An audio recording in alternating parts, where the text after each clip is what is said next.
Christian, you have the attendance sheet ready? Yeah, I have that on my. I have a couple things. I have the notes, the attendance list already kind of up. It's gonna once we do that, we'll transition. Okay. Well, I'm gonna go ahead and start my folks in. Yeah.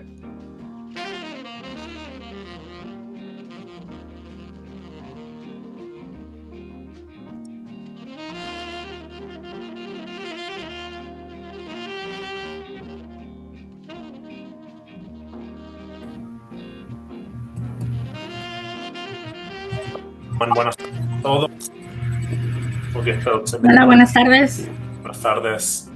We'll give folks a minute or two before we get going. Buenas tardes a todos. Vamos a darles un momento a todos para que se puedan conectar un minuto o dos antes de comenzar.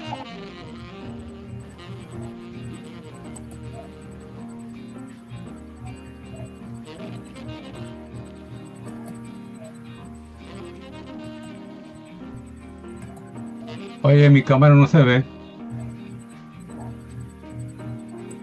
Mm, La cámara no se ve a mí. A ver. Ah, aquí está abajo.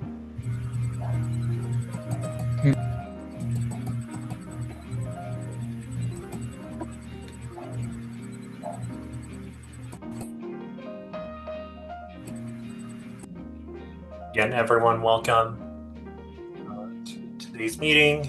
Antes de comenzar, we'll give folks another minute, maybe. Vamos a darle a todos otro minuto antes de conectar. So, seeing some folks logging on.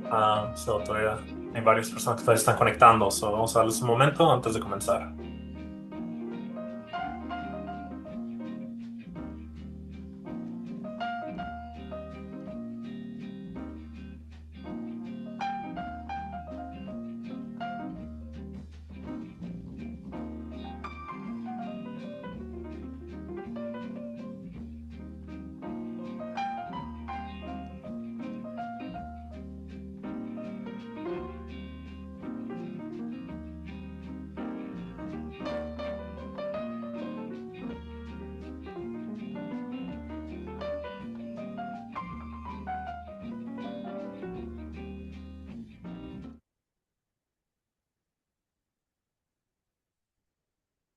All right, folks. Buenas tardes. Good afternoon, everyone.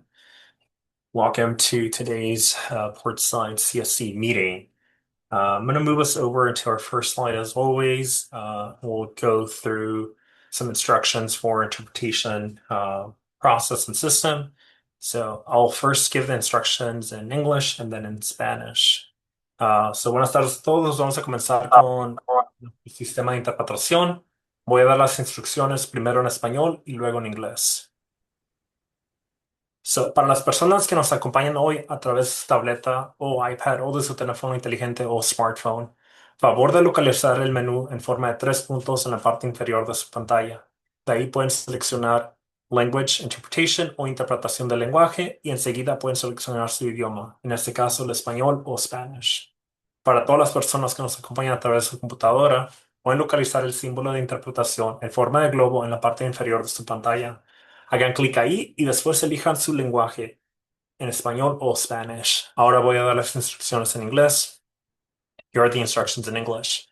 For all those joining us tonight through their tablets or iPads or through their smartphones, please locate the menu in the form of three dots on your screen. You can click there, then select language interpretation, and then select language of your choice. In this case, it would be English. If you're joining us through your computer tonight, you can locate the icon in the form of a globe for interpretation at the bottom of your screen.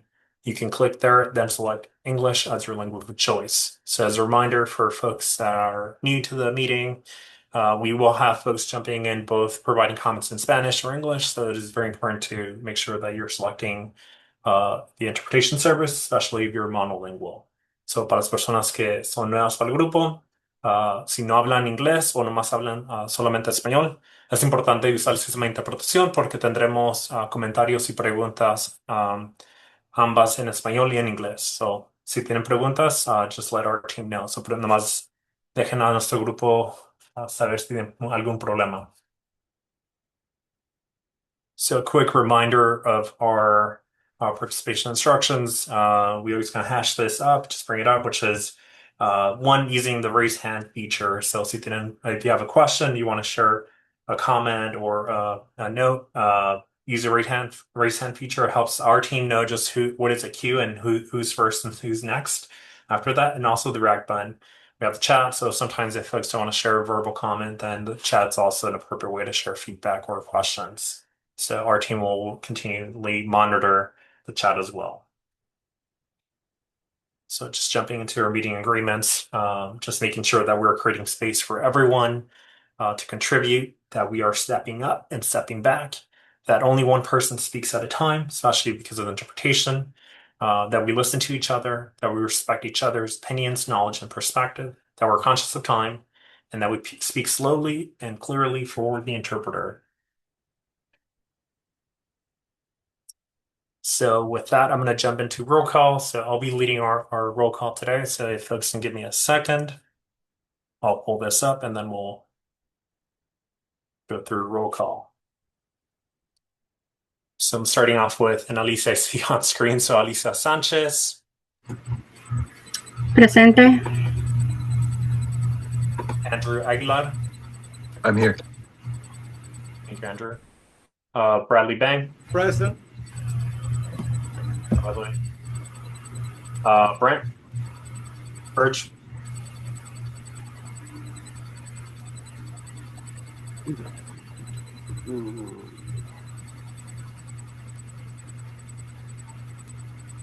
Brian Benetti. Or Bernetti.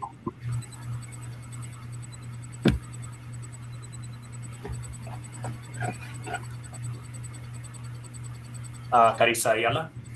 Present. Carmen Arroyo. Presente. Gracias, Carmen. Gracias. Carmen Otra vez.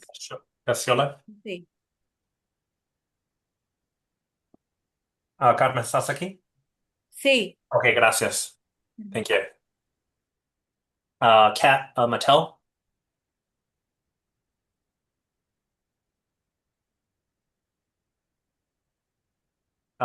David Ramos. Here. Thank you, David. David Welsh.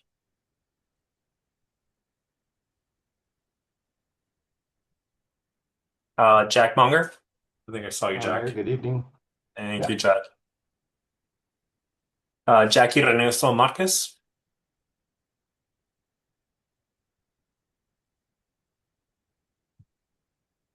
Janice Luna. No te mencionas porque no te tengas en la lista.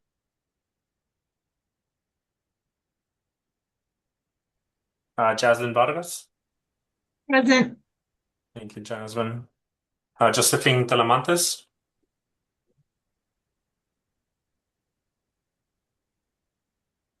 Carla Nava. Here. Thank you, Carl. Welcome. Keith Corey.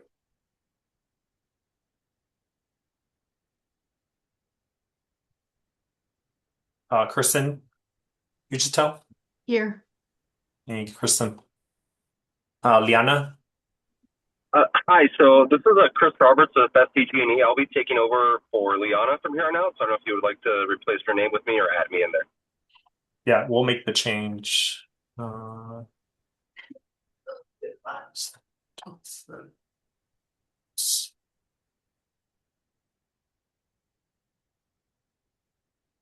Margarita Moreno. Presente. Gracias, Margarita. De nada. Marina Rodríguez.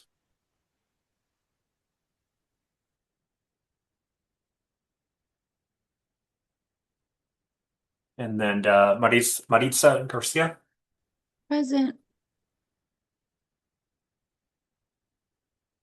And Enrique, miro que tienes, see your hand up, Enrique.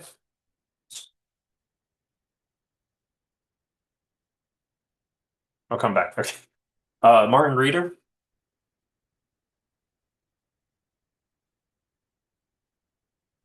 Massey Hatch. Hi, I'm here. Thank you, Massey. Montserrat Hernandez. Presente. Gracias, Monse. Nikki Critty. Yeah, I'm here. Thanks. Thank you, Nick. And then Peter. Yes, I'm here. Thanks. And computer. Philip Gibbons. Philip, I think I saw you as Here. well. Roman Partida Lopez. Rosalba Ayala. Presente. Sofía Haidari. Salvador Razo Ábrica.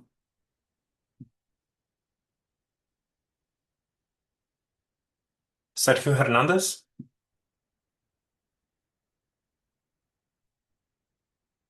Vanessa Contreras.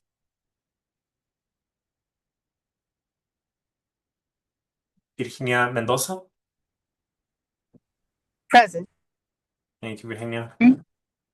And then Sayetsi Carrillo.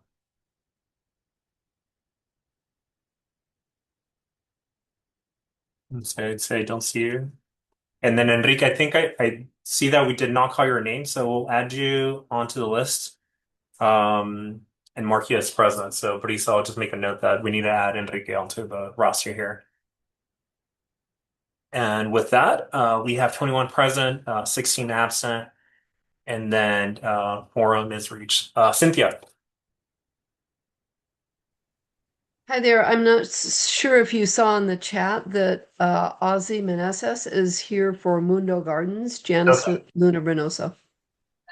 Sounds good. Brees, I see you marking them, so I'll let you mark them. And I think the we'll still have quorum, so. But thank you, Cynthia. So with that, I am gonna, and folks, just give me a second, I'm gonna transition back to our PowerPoint, and then go on to our next thing, our next slide, which is just our agenda for today. So we have potentially 3 presentations. We'll see how we're doing on time as we reach the third one. But we'll have a presentation on end vote, and I think we'll walk through that process as well on the cargo handling equipment from Kevin. So Kevin will walk through that process in that presentation, and then we'll walk through the voting process as well in terms of whether, and that is, I think, a process for approving or identifying as a priority for that funding source. Then we'll also have a presentation on indirect sources regarding warehouses, a little bit of an update and next steps, and then potentially, depending on how much time we have, a presentation on some community resources. So Lauren from the team might be providing that. We'll see how we were doing on time. We want to make sure that we're providing ample space and time for the other 2 presentations for comments and any questions. And then that'll take us to public comment and adjournment. So jumping into our next item, which is just the approval of our last month's meeting notes. You see them on screen. One addition that we do see is that we need to update our roster, which is not included in here. So we'll make sure that that edit is noted and captured on the revision of the notes. And Andrew, I see your note, your hand up. Hi, good evening, Christian, and thank you. Just on the note of the meeting minutes, there was a section later on in the notes where David Soderman was talking back and forth between OEHA updating the cancer risk for acrolein and ethylene oxide, and I think that I guess it didn't really quite make a lot of sense the way that my comment was captured, and I frankly don't recall what it was because it was in person. Were there any other notes or audio by which we can refer back to it to make sure that second part where I'm saying perhaps APCD can use OEHA? I don't believe I made that connection. I just asked if APCD was aware of this update. Okay, we can double check that note just to make sure that we capture that and see and follow up with you, Andrew, just to make sure that that note's edited. Yeah, that'd be good. I'd appreciate it. And I don't mean to hold up the process of the notes, but I just wanted to make sure that section was kind of accurately captured. Okay, yeah, we can follow up on that. Just make sure that there is a revision on that we capture that, and we can reset that note around as well. But I think we can still move forward with approving with that caveat that we are going to follow up on that item specifically. Okay, thank you. So with that, I'd like to see if anyone would like to make a motion with those two potential edits. One being the revision and follow up on the note made by Andrew regarding the DOC presentation by David Soderman, and then the second being the addition of that roster for folks that were present at the meeting. So I'd like to see if anyone would like to make a motion, and if there's going to be if there's anyone who would like to second that as well.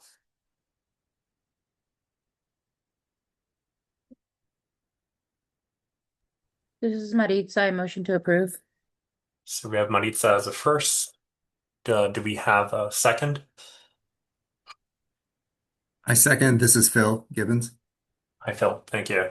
So we have Maritza and then Phil's a second. So I want to see if there are any other comments regarding the notes beyond what we noted a moment ago. And if not, then we can move on to a vote. So all those in favor say aye. Aye. Aye. Aye. Aye. Aye. Aye. Aye. All those opposed say nay. The ayes have it. So with that, we'll approve the meeting minutes, and we'll follow up on those two items identified. Thank you all. Christian, could you please record me as an abstention? I was not present at that meeting. Yes, we'll make that note. Thank you. So I'm gonna move over to our presentation. So just moving to general updates. We don't have any general updates to share. I think the only thing as a reminder is that our facilitation team is available to support with any letters, any support that CSC members noted. I know in the previous meeting there was a conversation about submitting some letters of support. So if that is something that CSC members support and incorporate it to this process, do follow up with us, reach out, and then we can coordinate with whether it be the Crimson West team and that's helping facilitate this, or then Shell-M and their team as well. With that, I'm actually going to pass it off to then Carb. Deldy, I think you are here. I saw you log on a little bit earlier ago, so I think I'm going to pass it over to you to provide this update. And Deldy, I think you're still, yeah, I see you.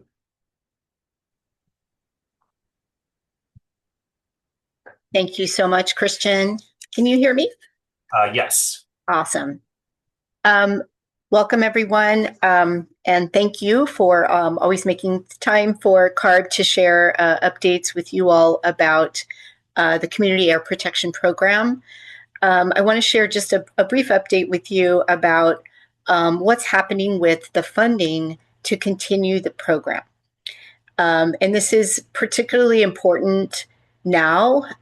You all were one of the very first communities that was selected for developing a CERP and implementing it and working on your community air monitoring plan. That was back in 2018.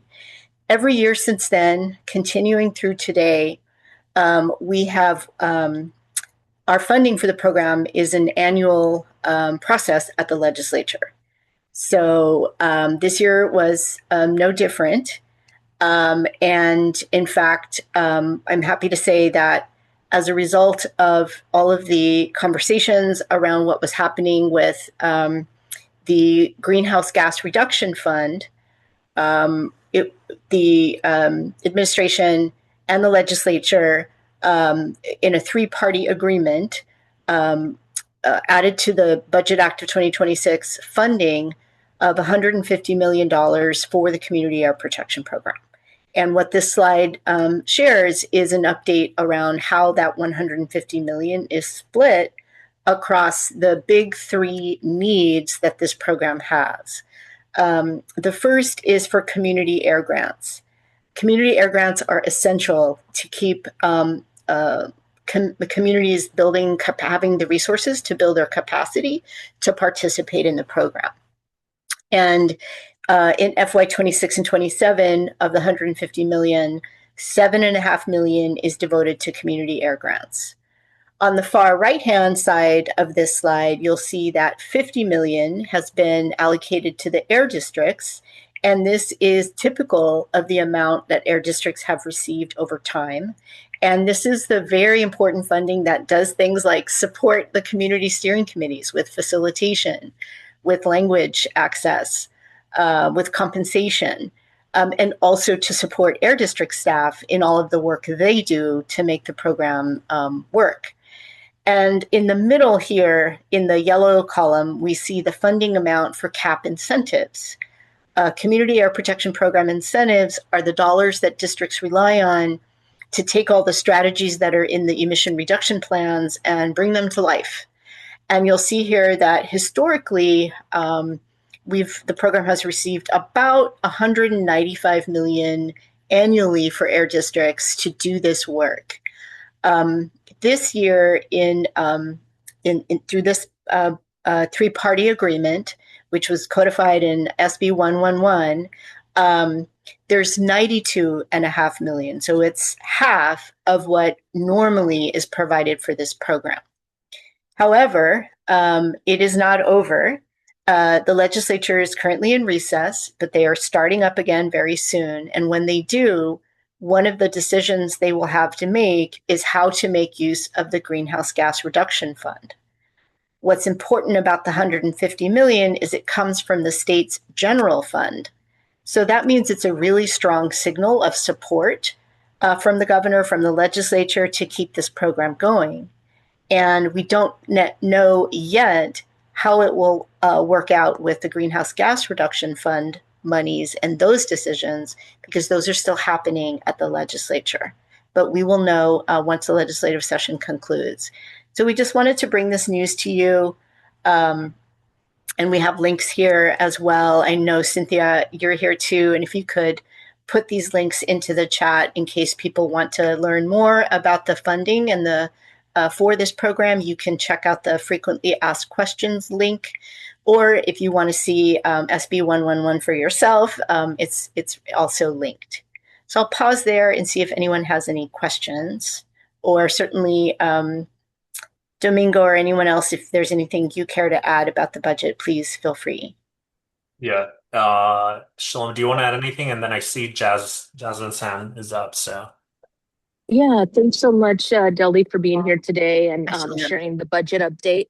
I just wanted to add a little bit more kind of context in terms of zooming out a bit beyond just this year, but every year, and it feels like it's been, and maybe just because Air District staff has been in the thick of it, but every year the conversation at the state level has been a little uncertain in terms of, is there going to be funding? Is there not going to be funding? This year, it's great that there was legislation pulling from the general fund to move funding forward for this upcoming fiscal year. But one of the things that the air districts that we want to do is really be mindful of just the uncertainty year to year that the state funding we might find ourselves in maybe next summer again. And so we want to start to like strategize with you all and think with you all in terms of if funding is further reduced in the future, how do we maintain the relationships and the amazing work that we are doing collectively, but in a way that meets the moment in terms of capacity and resources and all of that, and have plans in place that you all collectively help develop as well. And so I'm glad to see the news for this fiscal year. But it has felt every year, especially around the summertime, has felt like a big looming question mark, right? In terms of if this AB617, the Community Air Protection Program, will continue its funding and then continue the funding at the same level. But I really thank Deldy and her team for being here tonight and articulating really, really well, both visually and verbally, kind of where we sit today in terms of funding. In terms of the $50 million for implementation funding, as Deldy mentioned, that's the same as the previous year. As you see on the chart that Deldy shared, there is a reduction on grants incentive funding overall. We don't know yet exactly how that funding is going to be distributed for each different air district throughout the state. And so we hope to have more clarity in the next coming months in terms of, for both the incentive side of things and also the implementation side of things, how much specifically the San Diego County Air Pollution Control District will be receiving in order to continue this great work with you all. So yeah, I just wanted to make sure that folks kind of also situate this information and use kind of with the broader context, but then also with in a sober way, but also thinking about how we can strategically work together in the future if there are future kind of funding strains that come our way, that we are proactive and not reactive, and have a plan in place. So thank you all. Thank you, Shalon. And Jasmine, we'll go to your hand first, and then we'll go to Josephine next. Thank you, Jasmine Vargas, EHC. I really appreciate the presentation and for all of the hard work that staff at both CARB and APCD have done to secure these resources. I do think it's really tough to see $100 million missing in this for next year. And I think all of us can, on top of what Shalem shared, we can all think about how we can best tell the story of the successes and the victories and the progress that we're all doing in meeting the CERP goals, to show that this money is not just, being used for, whatever they think we use it for, because, it'd be harder for them to take it away next year, to Shalem's point, if they know we're doing really great things with it. And that's something that I can commit to being part of, telling that story. The other thing I wanted to mention is that there is a bill, an appropriations bill, that will be heard that is particularly pertaining to locating greenhouse gas reduction fund money to make up that $100 million gap. And that is SB 1216 layered. And so if anybody on this call wants to look that up and is so inclined to educate themselves or others on the importance of this bill, I highly recommend it. That's SB 1216. Thank you so much, everybody. Thank you, Jasmine. And then Josephine. Yeah, hello, thank you. And I echo what was just said in terms of thanking you all for the hard work that you're doing. My question is more to Didi. I didn't quite understand. You said 50 million that's there for the implementation funding. You said we have, and that's the same. Last year or historically for community air grants, it was 5 million. Now this year's proposed at 7.5, which is an increase. And then the cap incentives has been historically what's there. It says 195, but you gave another figure of 150 million, and now the what was approved is 92.5. And then you made a statement that they weren't finished in the legislature for the vote. Yeah. To get additional money. I did not understand that, because as of the 31st, I mean, my understanding is they can't vote anymore on that money. So let me clarify. Yes. Thank you for asking, Josephine. I want to make sure everyone understands. So this slide is about 150 million. If you add up the numbers at the bottom, the 7.5, the 92.5, and the 50, that's 150 million. That is firm. That is done. That is going to be available for the program through grants like in every other year. That fund, that 150 million, comes from the general fund. Okay. And that's really important. Yes. However, the legislature still has not made final decisions about how to make use of the greenhouse gas reduction fund, which is another kind of fund, right? Okay. Yes. And in those conversations, right, there may be additional funds for this program. And so until the legislative session actually ends, we won't know. And having worked at the state for a few years now, I can tell you they use every single day they have. It sometimes goes into early to mid-September to make those decisions and get those budget bills passed.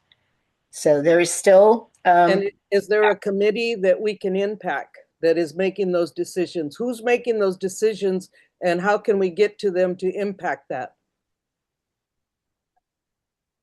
So, Shalem, that might be something you could speak a little bit more freely to. Certainly, there are budget committees that oversee CARB's operations, the Joint Budget Committee, for example.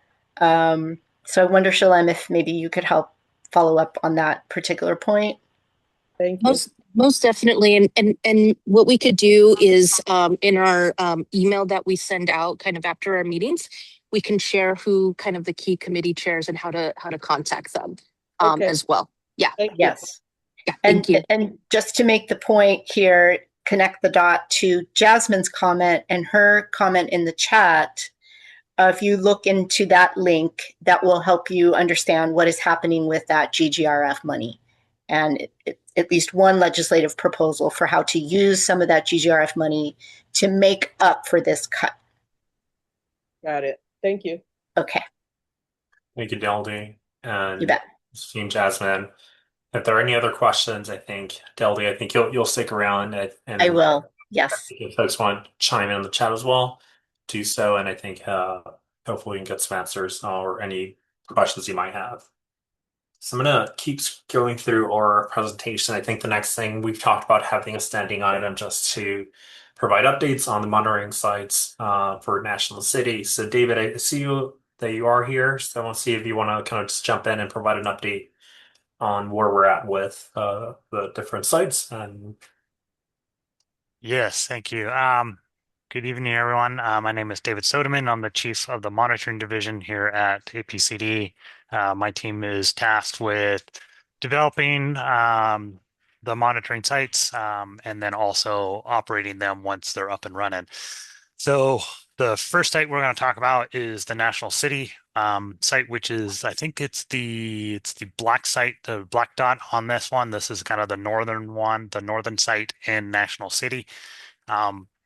This one, the contractor is working with the Navy to get the appropriate size transformer installed in that site. So they kind of are working together on this one to make sure that it's appropriate sized. Once the contractor gets approval from the Navy on the appropriate size, then they can work towards getting it procured and installed. In the meantime, they're also working on constructing the fencing that our equipment would go into. And they've already done a lot of prep work regarding that with, doing the dig alert and trying to find out, where the underground utilities are, clearing the brush. So we're moving forward with that one, obviously not as fast as anyone on this call would like. For the train depot, this is the green site on the very bottom of that map there. This one ran into a snag with power, where we're going to get that power from. We were thinking that we would get it from a power pole that is on the National City Train Depot site. It turns out SDG&E does not own that pole. It belongs to Caltrans. And so we're trying to either work with Caltrans, which sometimes is a slow process, to get access to that pole and be able to pull power from it, or potentially work with a different pole in that area or transformer and pull power from there, which means that now we're working with needing to get a permit from that agency that has the alternative pole. So we're kind of working on both in parallel. So that one, the fence has been installed, conduit has been run from where we wanted to, and then that's kind of where we hit the snag with actually trying to get power from it. to answer Cynthia's question about an estimated date, no, I don't have a date, but I'm meeting with the contractors tomorrow to kind of get more information on these sites, what the snags are. If there's any way that APCD can use our leverage and or political influence or connections to move some of these permits a little bit faster with whoever we need to talk to, as well as trying to figure out once these initial hurdles are, like the RV lot with the transformer, getting that approved, like, how much longer after that approved is would it take to get the site up and running. So those are information I don't have that I hope to get later this week from the contractor with this in-person meeting or this face-to-face meeting with them and move these projects forwards. I did have a tour with my leadership team and one of our governing board members, who's also a council member in National City. And so no one's happy above me about how long this is taking. So you guys aren't the only person putting pressure on us on this to get these sun site moving, and other people are also looking to get these monitoring sites up and running. So, and offering their support and whatever, political pressure they can bear on some of these agencies to get some of these permits and applications approved so we can move forward with it. Thank you, David. And I'm not sure if there's any other questions, but I think, yeah, and David, on ABC, Cynthia's comment. Yep. Yeah, I mean, that was, a best guess estimate. Obviously that was a guesstimate, an estimate from me, and based off of historical monitoring sites of how long they took. This one has hit additional snags. Part of it too has been the contractors not moving as quickly or as fast or as a high priority as we would have liked. But yeah, that December one was truly a guess. And then in Margarita's comment, I think just asking either the expected kind of deadline or how long it would take. Just noting that it is very important to just have just knowing that information itself of time, both either time and we've asked the contractor for some estimated timelines and what were the next steps. They've kind of ignored those questions in email, and so that's why we're pinning them down with a face-to-face meeting. And hopefully they'll be able to at least give us an estimate of what are the next steps, once this is done. Maybe we don't have timelines, but at least knowing, like, is this step 5 of 10 or 5 of 6, right? And so how close are we, what needs to be done?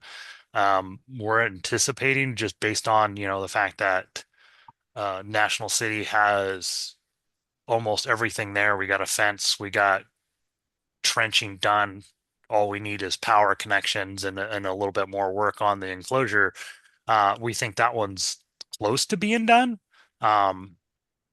just based on a visual look at it. And so I'm believing that site is probably going to go up first. But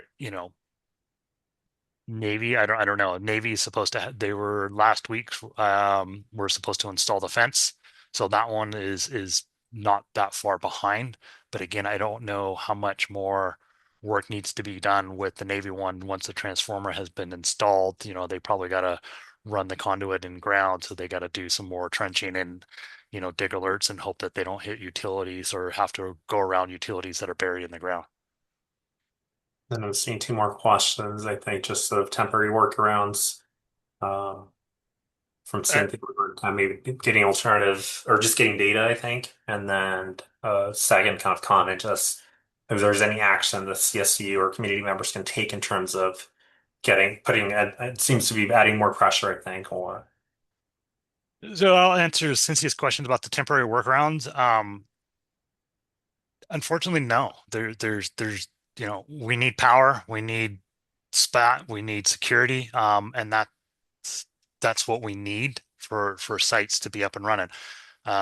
We don't have that yet, so if there were alternative ways, we would have done them already, or not even gone down a permanent monitoring site if there was a way to get additional data without what we need. So unfortunately, no on that. We are doing the best that we can with the resources that we have. To answer the second question, is there any way community members can help? I'm not too sure. I mean, we are going to be, we are in weekly contact with the contractor. My concern is if the community start calling the contractors, then they're less likely to want to work with us, and they're going to just kind of say, you know what, pay us for work, we're done, and we're walking away, and they're not going to complete the project. If that happens, then that means that we then have to find a new contractor, which means we have to write a whole new scope of work. We have to then put it out to bid, and that's going to delay things. So, we're trying to, hold the contractor to the contract to complete the work, and put enough pressure on them that they want to complete the project without walking away. Because if they walk away, that's just going to delay things by several months. And I do have ins with Caltrans, and with we do have contacts with SG&E, with the city and National City. So it's trying to get when there are roadblocks from the contractor needs to let us know. And that's what we need to communicate with them, that if they hit roadblocks, they should not just be going, well, we'll just wait until they issue it. If they hit roadblocks, they need to communicate with us, so that way we can do our best to influence and speed up those approval process. Thank you, David. So I think we'll see, and maybe because I know we won't be meeting in the next month or this upcoming month, but we'll meet again in following month. Yeah. So maybe if there's any updates, I think and I do want to let people know that we are prepping for these, and so we are, for the instrumentation that we're going to put in there, we're making sure that we're going through those checks, and that it's so when we're given the key, so to speak, of the monitoring site after they're up and running or up and done, that we can get that equipment in there ASAP. And so we're already starting that process of, going through and checking the equipment and performing any maintenance that needs to be done, any calibrations that can be done ahead of time, and that kind of stuff. So letting our laboratory contracts know that additional samples are going to be coming from these sites. We just don't know exactly when. So we are doing the steps that we can do, and we're trying to be more engaged with the contractor and letting them know that if they hit roadblocks, that they need to communicate that to us, so that way we can help them get the approvals done on a quicker rate than it has been done. Thank you, David. So yeah, we'll look for an update, I think, at the next meeting, and then hopefully we'll have some good progress there. So just moving on to our next item on here. It's just an update, I think, from Lauren. So Lauren, I think you are on. Yeah. Thank you, Christian. Yeah, a really quick update coming up, a community outreach event. We were invited by the Paradise Creek outreach folks to their summer extravaganza community resources fair and community fun event. So we will be there. It's this upcoming Wednesday, the 5th of August. Well, not tomorrow, but next week, from 10 to 3 p.m. So Sylvia, who used to be on the CSC, actually connected us with them. We really appreciate community members connecting us with events in the community. So just a reminder, if you know of any, please let us know. If there's anywhere you think we should be sharing resources, even if you are going somewhere, but you want to share our resources, let us know, because I can always get them in your hands. And that is all. Thank you. Thank you, Lauren. And then with that, we're going to jump into our first presentation from Kevin. Kevin, I think you are here. I'll see you. Okay. Awesome. Hi, Kevin. I'm going to pass it over to you. I'm going to spotlight you and then, yeah, over to you. Appreciate it, Christian. Good evening, everybody. My name is Kevin Bradley. I supervise the grants and incentives team for the Air District. And I'm going to have two presentations. First one tonight is about the cargo handling equipment, zero emission cargo handling equipment project plan. Next slide, please. So a few weeks ago, I think 3 weeks ago, we sent out the project plan in both English and Spanish, along with a one-page summary. We wanted to essentially get all the information out to the community a few weeks ahead of today, because today we're going to be taking a vote to determine if the Community Steering Committee supports moving forward with this project plan, which entails submitting it to CARB, making sure CARB approves of it, and after that we'll be essentially launching an application to start looking for projects under the cargo handling framework. Next slide, please. So this will be a brief presentation, really just a high-level recap of the information that was sent out in that project plan. So I'll talk about what the rationale is for this project plan, what the funding information is, both overall and then by a sort of individual project basis. We'll talk about the participant requirements and criteria for someone to receive funding under this program. And we will have time for questions if anybody has any confusion or anything that they want clarified before we take the vote. Next slide, please. So as far as the rationale for this project, the goal here is to transition diesel-powered cargo handling equipment at the Port of San Diego over to zero-emission electric cargo handling equipment. These pieces of equipment are a little bit unique. Some of you have heard me give presentations in the past where we'll replace things like trucks and things like that. Cargo handling equipment is a little bit more specific, a little bit more niche. And so we wanted to design a sort of dedicated program for that to really tackle that project specifically. The motivations from a technical sort of funding level are, of course, investing our AB617 incentive funds in the Portside communities, as well as implementing the CERP. Acción G1 in the CERP is actually specifically tied to this project, replacing diesel cargo handling equipment with zero emission. Similarly, the Memorandum of Understanding, or the MOU between us and the Port of San Diego, schedule number 1 in that document is replacing diesel cargo handling equipment with zero emissions. So all of this has been documented over time, and this is sort of the implementation stage of those goals that were set in the case of the CERP years ago. As far as the community benefits that we expect from this program, cleaner air from reducing emissions, of course, particularly diesel emissions, which will be a theme today that I'll go back to a few times. Improved working conditions for the employees that work at the port and that work on the cargo handling side of things, and progress towards electrification. Obviously, there's tons of different types of equipment and types of vehicles that over time we want to electrify. So providing incentive funds through this program, we expect will help educate folks and help the operators that move cargo equipment around at the port to understand what their needs are, what types of equipment will work for them, what charging infrastructure they'll need, all those kinds of things. So it is sort of a initial step, but it's we think something that's going to set the stage for future electrification as well. Next slide, please. So as far as how much funding we are anticipating here, initially we are committing $3 million in total towards this program. The individual projects can receive a portion of that based on, in part, what they do with their existing equipment. So we have some different categories of what they can do with their existing equipment. The highest percentage is if they decide to scrap that equipment, so achieving permanent emission reductions by dismantling or destroying that old equipment. We'll offer up to 80% of the replacement equipment cost. In our conversations with port operators and tenants, they spoke to us. Some have either national or international business operations, and so they may have even dirtier engines elsewhere in the country or in the world.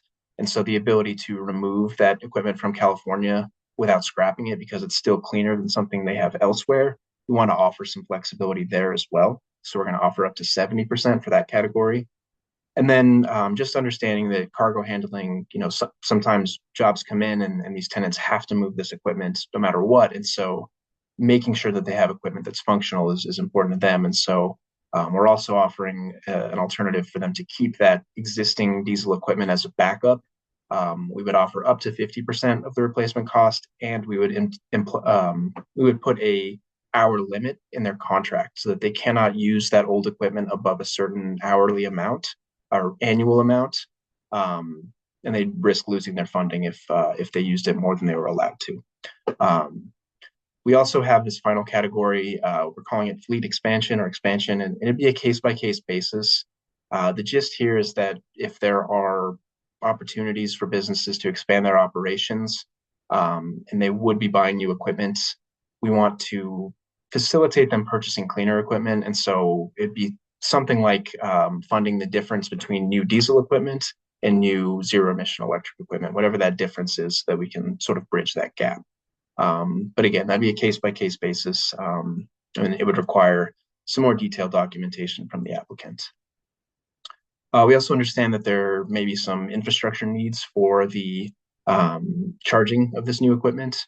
However, because this is specifically a cargo handling project or program, we really want to target the equipment itself. And so we're not going to offer funding for anything sort of below ground or auxiliary electrical equipment. It's really going to be specific to the charging station and port itself.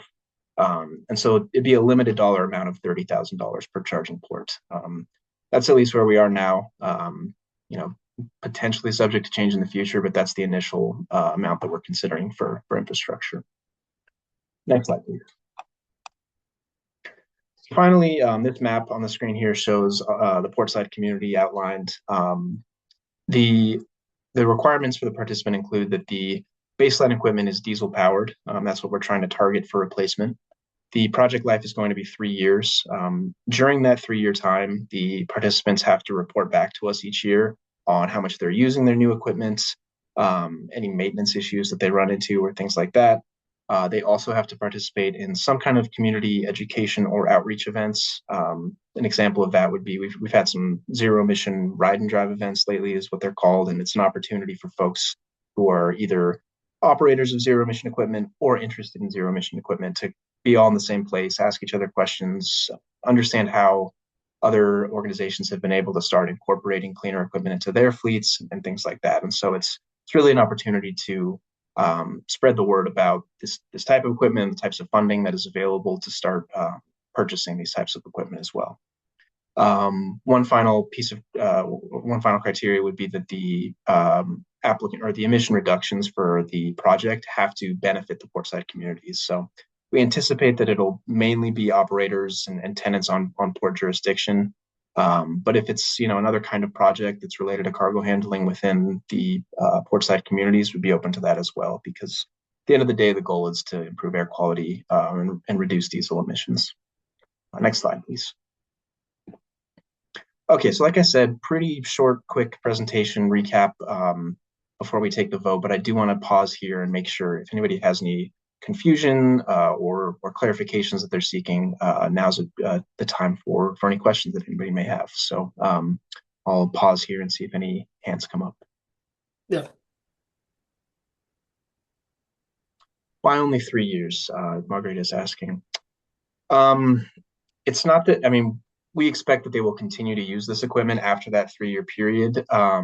It's really just, I don't know that I have a great answer for that. It's just, it's kind of what we landed on in terms of what projects often end up with. And the 3-year period is more about the reporting that they have to report back to us on their usage. And it's also the duration of time over which we're calculating the emission reductions. But yeah, I don't know that there was really a specific reason other than that. Andrew, so you have your hand up.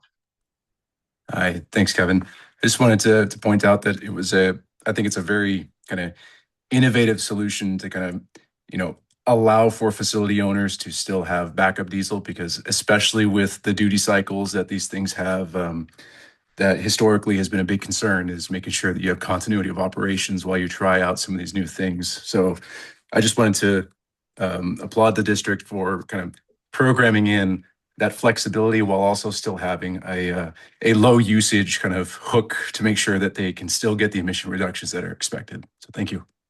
Yeah, thanks, Andrew. Yeah, we did spend some time meeting with the port staff themselves as well as the tenants of the port. Obviously, no program is going to work unless people apply for funding, and so we wanted to understand what the tenants' needs were and how we could kind of meet somewhere where we're providing funding, but they are reducing the emissions and their footprint as far as the harmful pollution that comes from these operations. So that's what we landed on, and we're hopeful that that's a good sort of middle ground where it'll still encourage adoption of a lot of zero emission equipment. And of course, we're encouraging folks to scrap diesel equipment by offering more funding if they do commit to that. So yeah, thank you, Andrew. Let's see if there are any other questions. Margarita, I think we answered your question. Thank you, Kevin.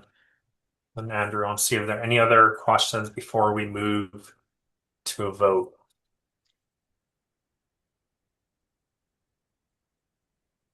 Also, my Spanish is a little limited, but I think Margarita's asking if we should increase the number of years on the project duration. Yeah. I'm certainly open to that. I think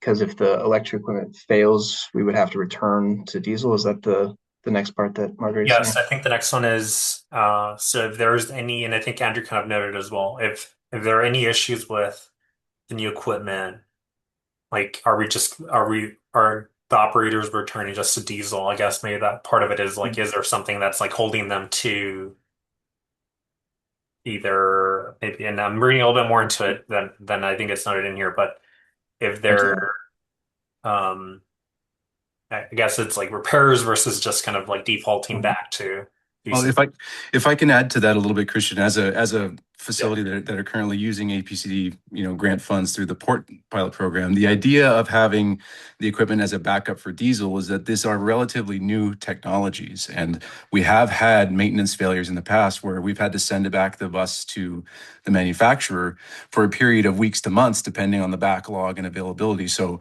facilities like ours can absorb that potentially, but others who are using this very specialized equipment for cargo handling cannot. So that's why having that backup diesel for redundancy in operations, it's not ideal, but it's meant to be, right? The idea is we want to electrify and support operations in doing so. But if we structure it so that they're forced to electrify only and not have that kind of a backup, they won't do it at all, because it's just too much of a risk that they can't absorb with their operations typically. So having something like that is useful, and it does move the needle in a positive direction. That's a great point. I think the other piece of it, I want to address if the equipment fails, if there are maintenance issues. What we do when we structure these contracts is and this program is a little bit unique and newer, but in general, what we do is we estimate the emission reductions that would be achieved by the project.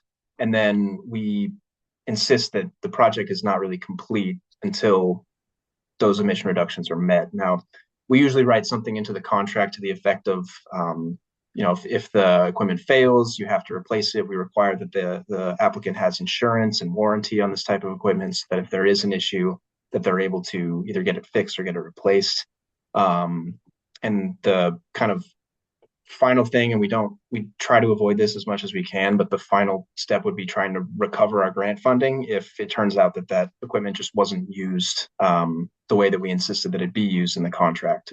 So we do have the legal ability to do that. Our preference would always be to try to work with the applicant or the contractor to get that equipment functioning again and get it back into use, into operation.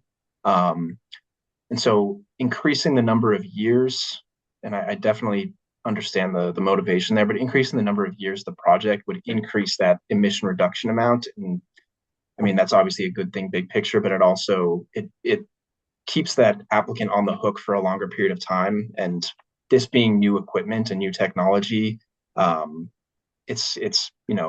kind of at the beginning stages of electrifying this type of equipment in San Diego. And so we didn't want it to be too long of a project life, and we also didn't want it to be only 1 year. So we landed on 3 years. I understand your opinion is we should increase it. So I would certainly consider it. And Phil mentioned 3 years is a standard reporting period in state programs. So so that's what we landed on. Please let me know in the chat, Margarita, if that answers your question or your concern. Enrique, you have a question.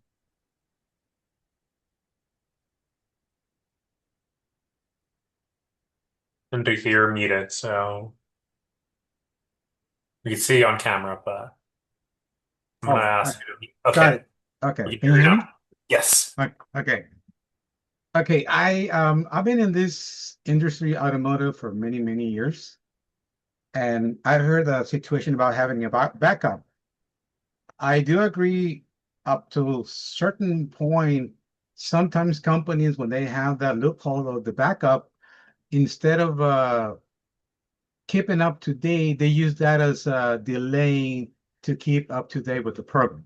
Is that going to be an issue with this? That's a good question.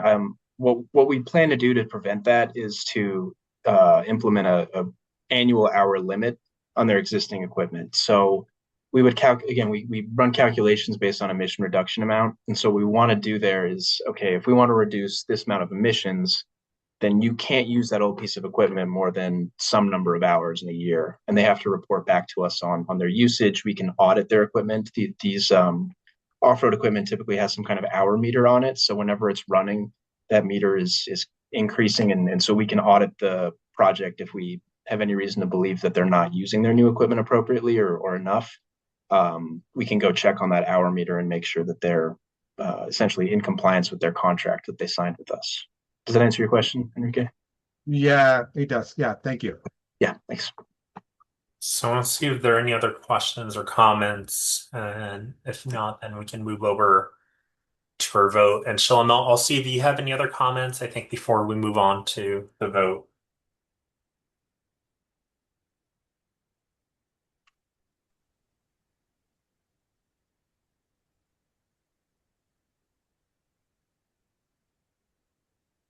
Shalom might have stepped away.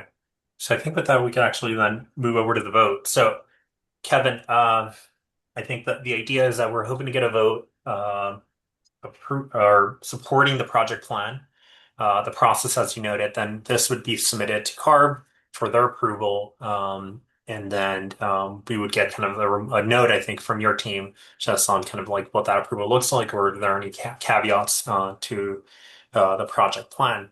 So the way we are hoping to do this is we are going to be taking raise hands as a way to track votes. As a reminder, CSC members that are present get 1 vote if you're the primary. If both the primary and alternate are present, as a reminder, only the primary's vote will be counted. And then there are going to be 3 options in terms of your vote. You can either approve, you can deny, or you can abstain. So I'll provide a cue, just reminding folks or just asking for folks to raise their hand, whether they're moving to approve, deny, or abstain. We do need a motion to get this going. So I want to see if someone would like to make a motion for the approval and support of this project plan.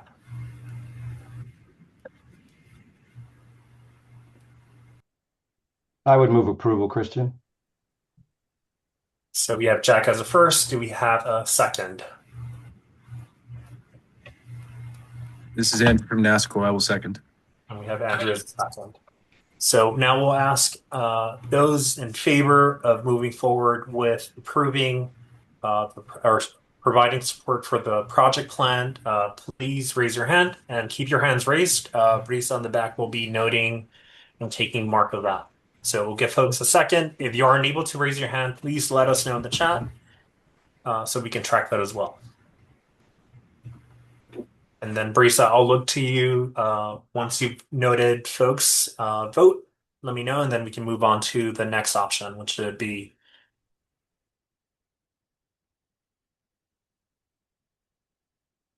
So again, all those that are approving, supporting the project plan, as Kevin explained, please raise your hand.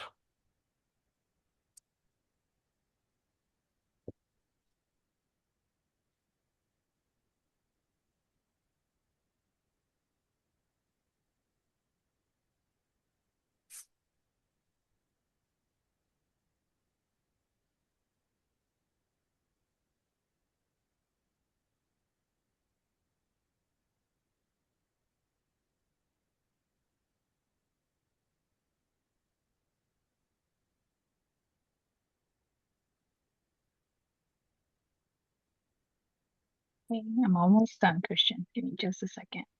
Thank you.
Okay, I think we are all set.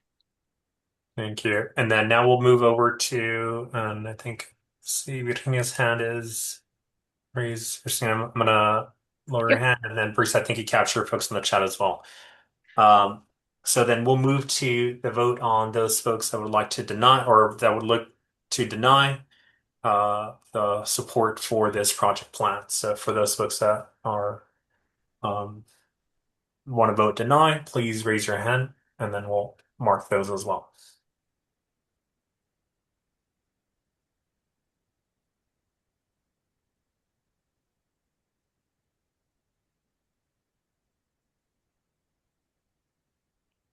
Seeing if there's anyone with raised hands, not seeing anyone. So with that, then we'll move over to abstain. So anyone that would like to abstain, please raise your hand.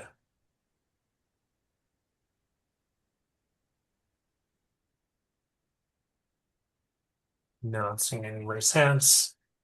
So with that, Bruce, if you can give me the count, I think for approval, I don't think we have any for deny or abstain. Also, we have 15 yeses.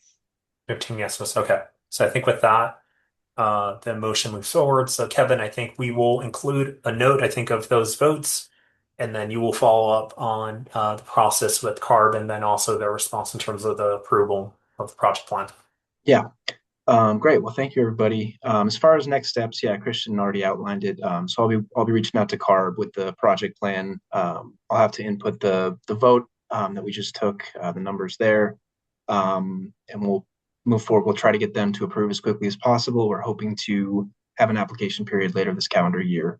So we'll keep everybody posted. As some of you know, I do our participatory budgeting presentations. I haven't said that word in a while. So anyway, I'll keep everybody up to date through those presentations. But as always, please feel free to reach out if you have any questions for me. Thank you, everybody. Thank you, Kevin. And we'll include the roster and the votes for everyone as well in the meeting summary, so folks can see that as well. So with that, we'll move over to our next presentation. I think, Kevin, you're also providing this presentation, I believe. So I'll pass it over to you again. I'll be following. Nick's going to start us off, and then I'll follow up after him. And Nick, if you're ready, I'm going to spotlight you. Yeah, I'm ready, Christian, whenever you are. Awesome. I'm going to place spotlight. Okay, ready to go. All right, great. Good afternoon, good evening, everyone.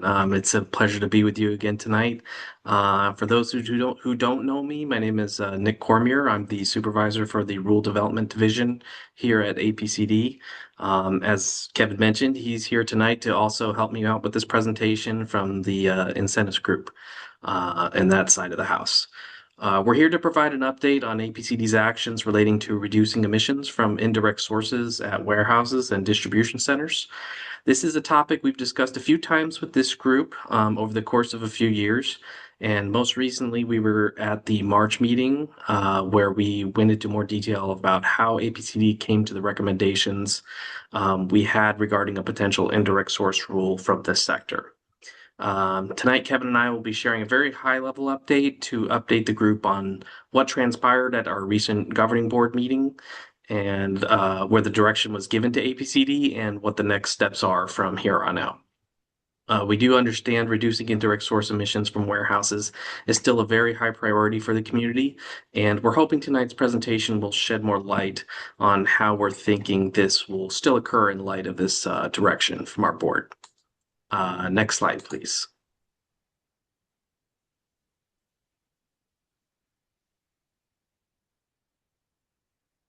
So this is an outline of what we're going to be covering tonight. We have a brief presentation. We'll first remind everyone of the steps and analysis APCD did to get us to the point of considering a potential warehouse indirect source rule, or ISR, for San Diego County. We'll also cover at a high level how that fed into staff's recommendation for the recent governing board meeting, and clarify how the governing board directed staff to proceed. I'll then turn the presentation over to Kevin, who will walk us through the tentative incentive plan for how we anticipate reducing emissions from trucks and transport refrigeration units, or TRUs, that serve the warehousing sector. And then we'll also include some tentative milestones for those programs. And then finally, we'll hope to get some feedback from everyone here tonight on some possible ways on how we can improve outreach and programs overall to ensure a successful outcome. Next slide, please.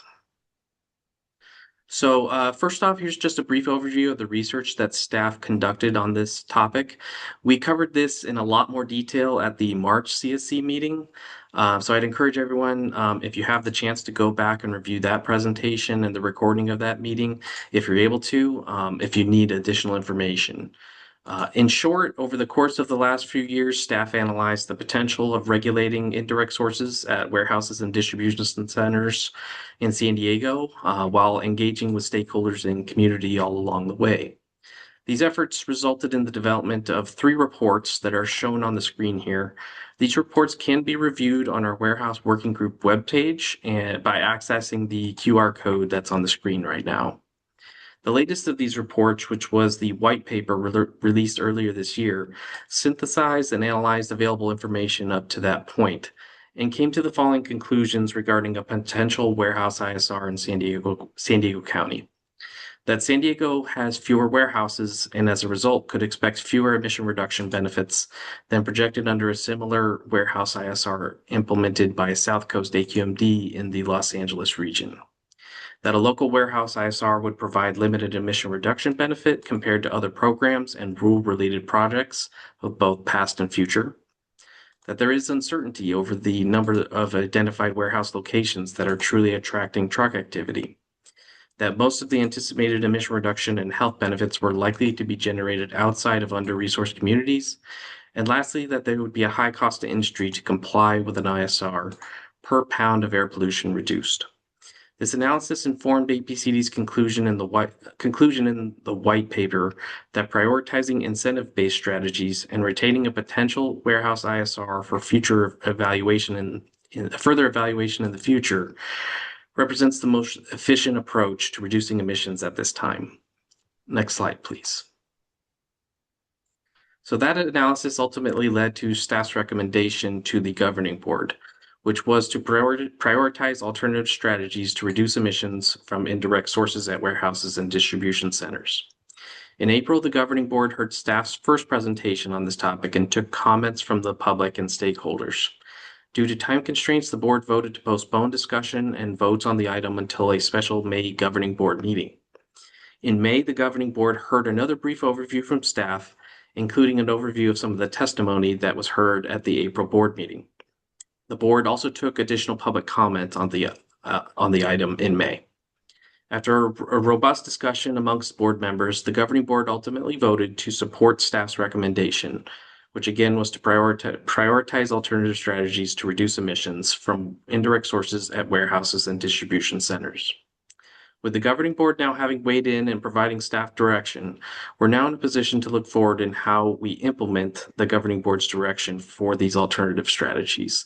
And so for that, and to clarify what we're thinking on that, I'll now turn the presentation back over to Kevin from our incentives team. Next slide, please. Thank you, Nick. Appreciate it.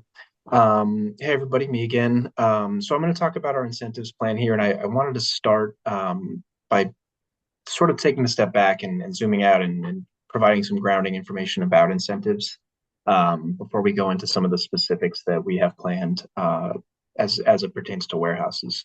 So what incentives are funding for projects that reduce pollution emissions at its very simplest. We receive grants from the state of California. Typically, there are some exceptions there, but usually comes from the state. And there are requirements tied to these grants, including these kind of 4 overarching words that I'm going to talk through in a second here. So these emission reductions have to be surplus, enforceable, quantifiable, and permanent. So when I say surplus, what I mean by that is it has to be either early or above and beyond what the regulations require. So I think the simplest way to think about that is typically older vehicles are phased out over time. So if you have a truck and whatever model year it is, it has to be off the road by January 1st, 2030, then we're ahead of that regulation. So we could fund a replacement of that. But if that truck needed to be off the road January 1 of 2026, we would not be able to fund that because it's already out of regulations. So another way of thinking about it is that we are not paying companies or organizations to get into compliance, but if they're already in compliance, they want to get ahead and go above and beyond and get emission reductions ahead of when they would be required by law. That's when we can step in with incentive funding. The word enforceable really just means that sorry, Brisa, I'll slow down. A lot of info to get through here. The word enforceable just means that we execute a legal contract. I talked about this a little bit a moment ago. Basically, that allows us to ensure that the contractor is meeting all the obligations that are required by the program, including things like scrappage, including things like what types of vehicle they're allowed to purchase, all those kinds of things. And to make sure that we have a legal mechanism to make sure that we can enforce that project is moving forward correctly. The word quantifiable simply means that we are estimating emission.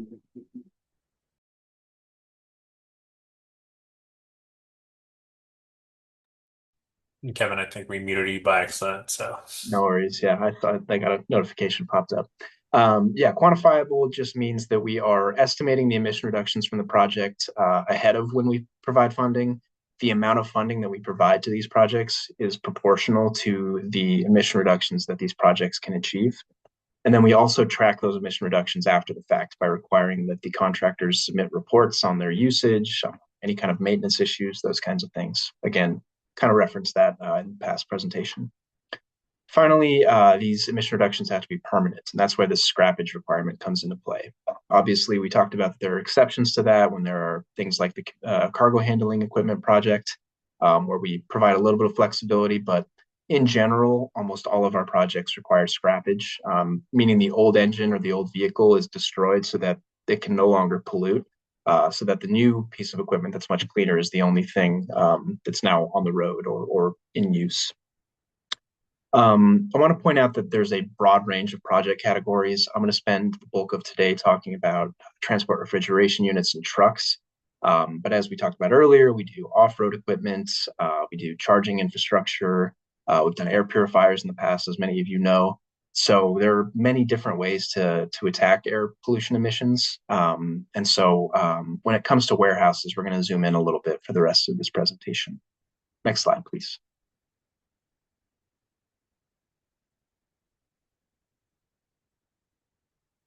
Okay, so transport refrigeration units, so or TRUs for short. So what these are, and you can see the picture on the screen here, they're essentially an air conditioning unit that attaches to a truck trailer and regulates the temperature inside.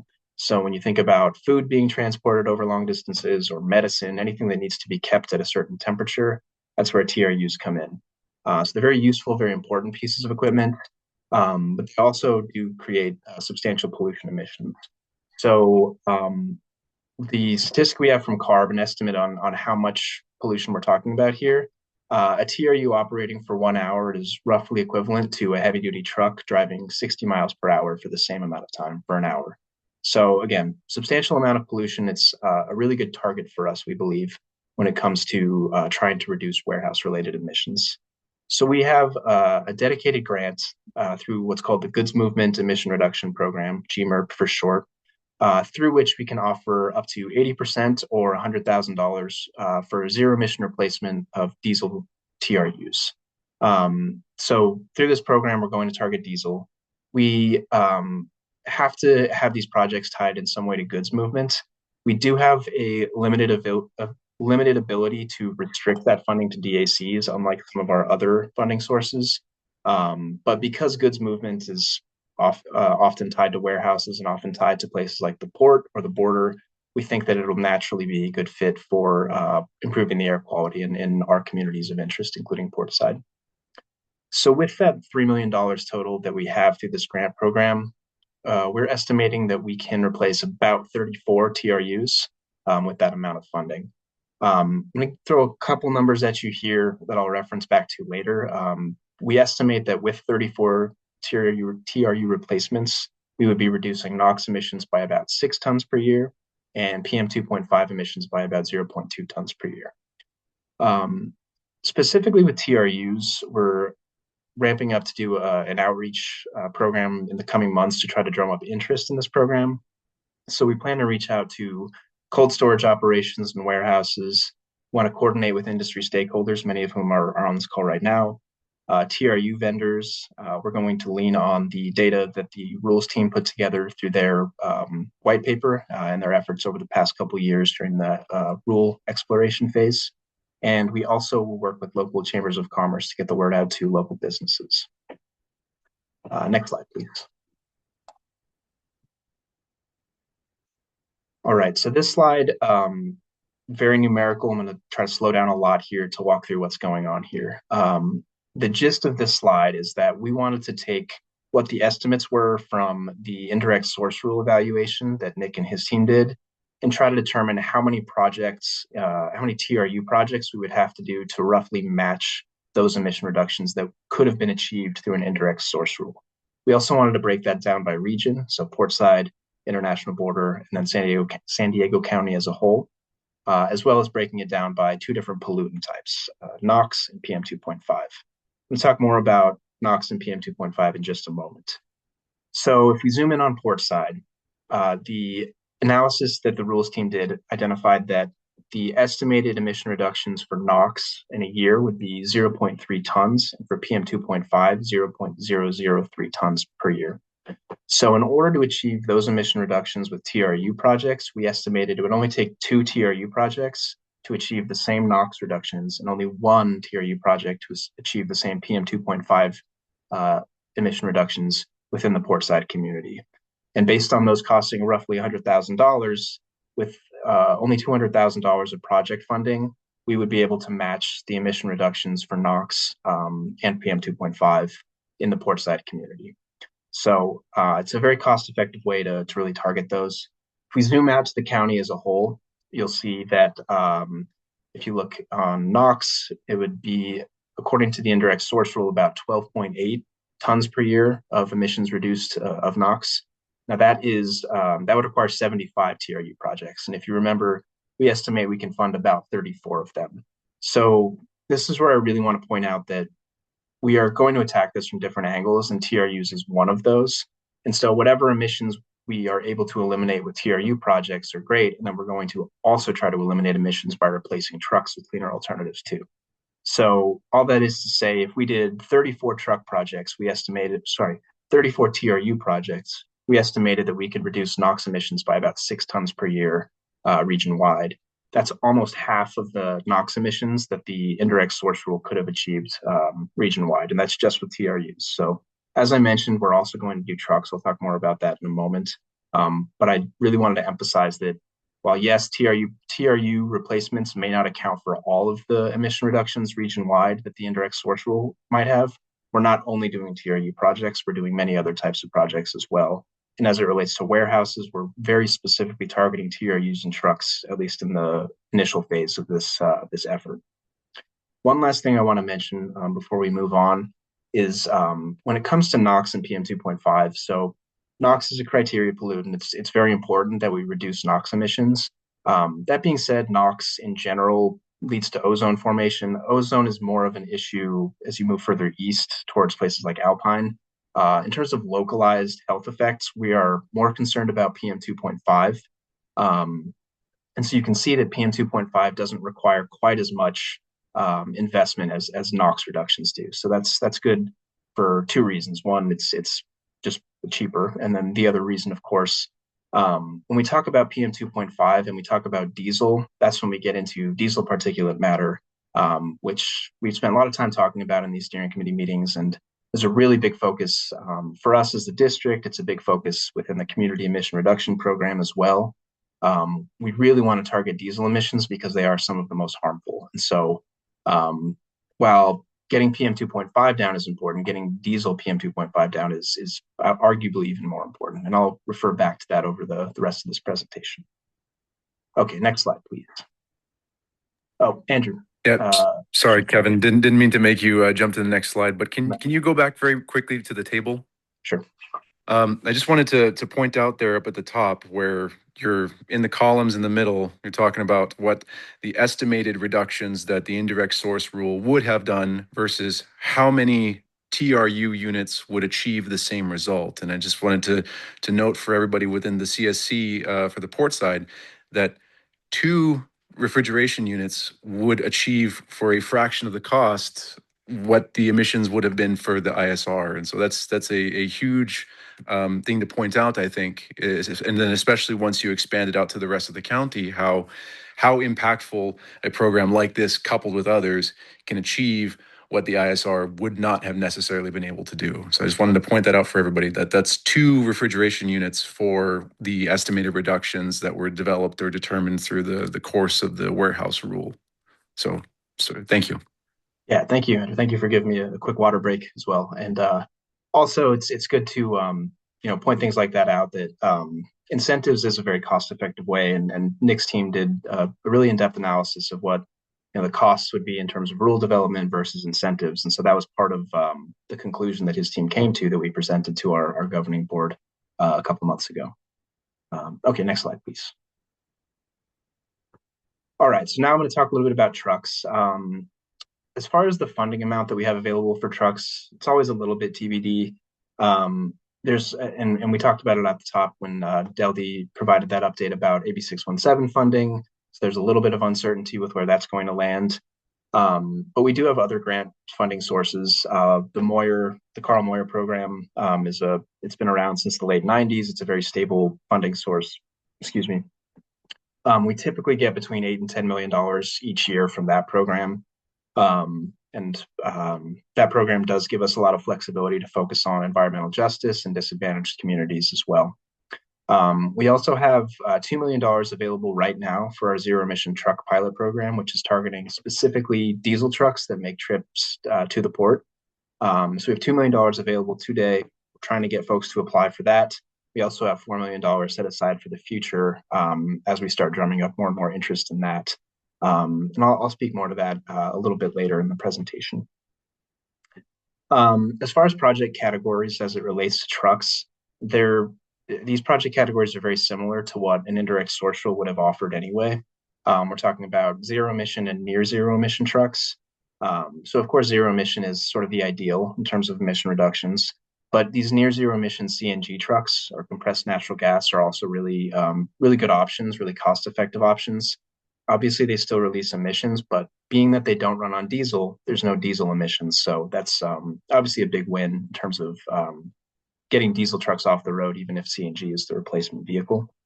In addition to that, the other types of projects might be electric vehicle support equipment or charging infrastructure, as well as off-road equipment, things like forklifts, for example. Similar to our TRU approach, we're going to speak with stakeholders in the industry, with warehouses and cold storage operations, and anybody else connected to warehouse activities and goods movement that have trucking fleets that we could target for incentive funding and replacement with cleaner alternatives. Next slide, please.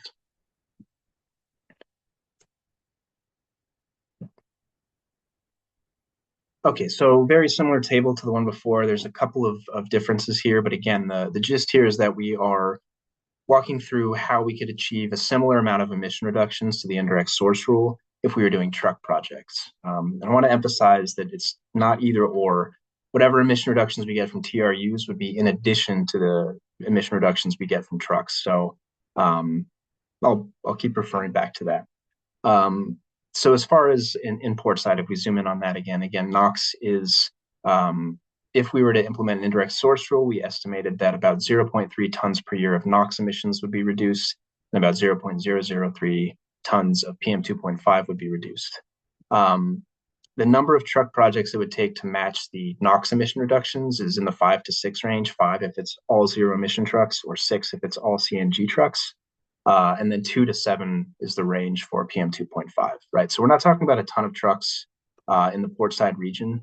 And as far as funding amount, we're looking at somewhere from $500,000 to $1.25 million if we kind of take NOx and PM2.5 together. So in terms of incentive funding, a fairly modest amount to achieve the same emission reductions that an indirect source rule would have achieved. As far as zooming out to the region wide, obviously that's going to be a lot bigger of a number. I think that there, could be some understandable sticker shock seeing the number $48.5 million there. But if I kind of point back to the grant funding that we get year by year, we typically get 8 to 10 million in the from the Moyer program, and we have other grant programs that are consistently coming in for funding.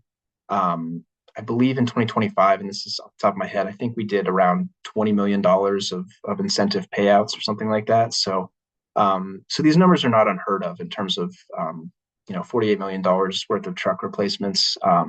I don't think it would all happen in 1 year, but it's something that is certainly doable to try to continue driving down region-wide emissions as it relates to trucks.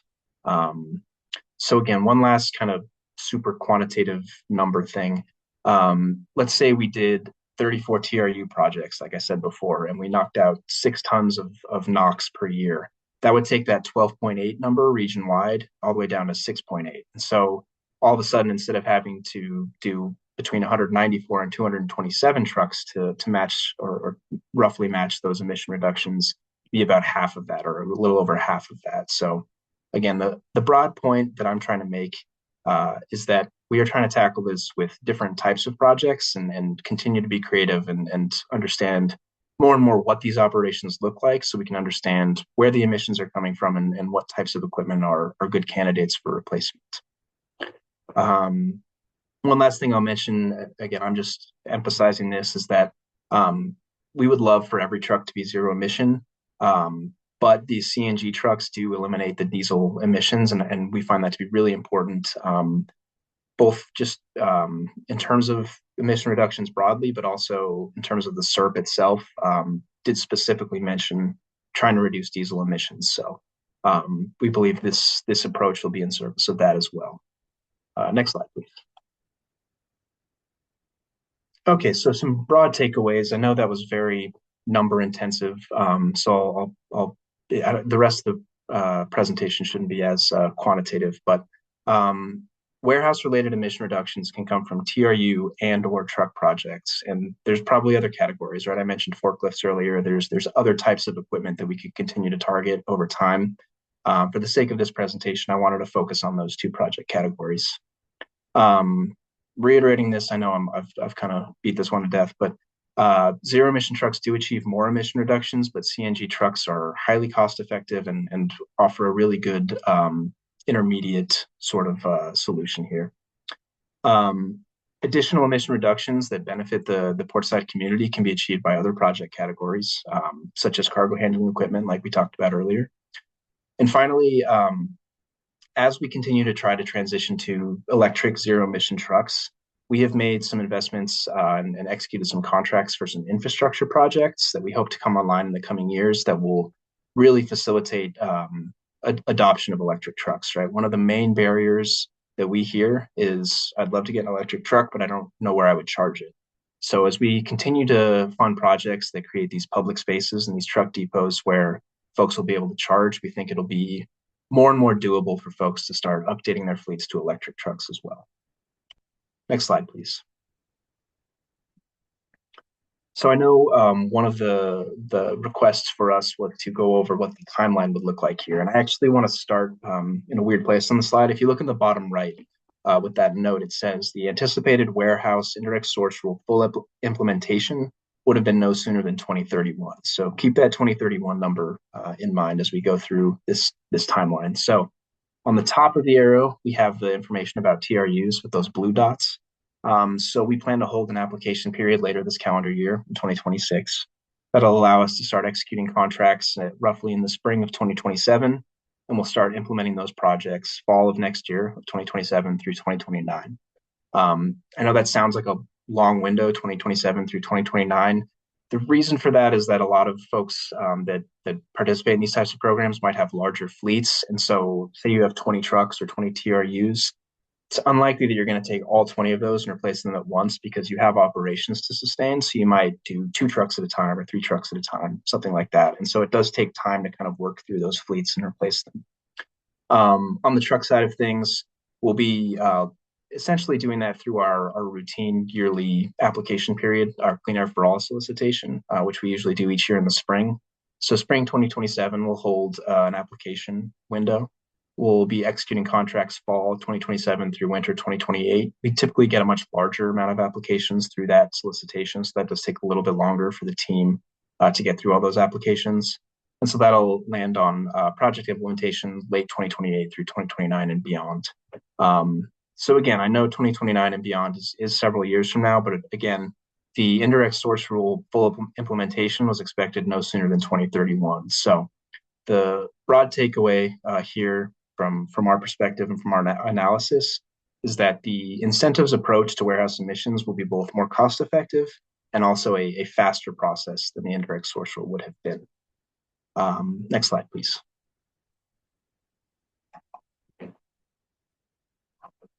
So that's bringing us to the end here.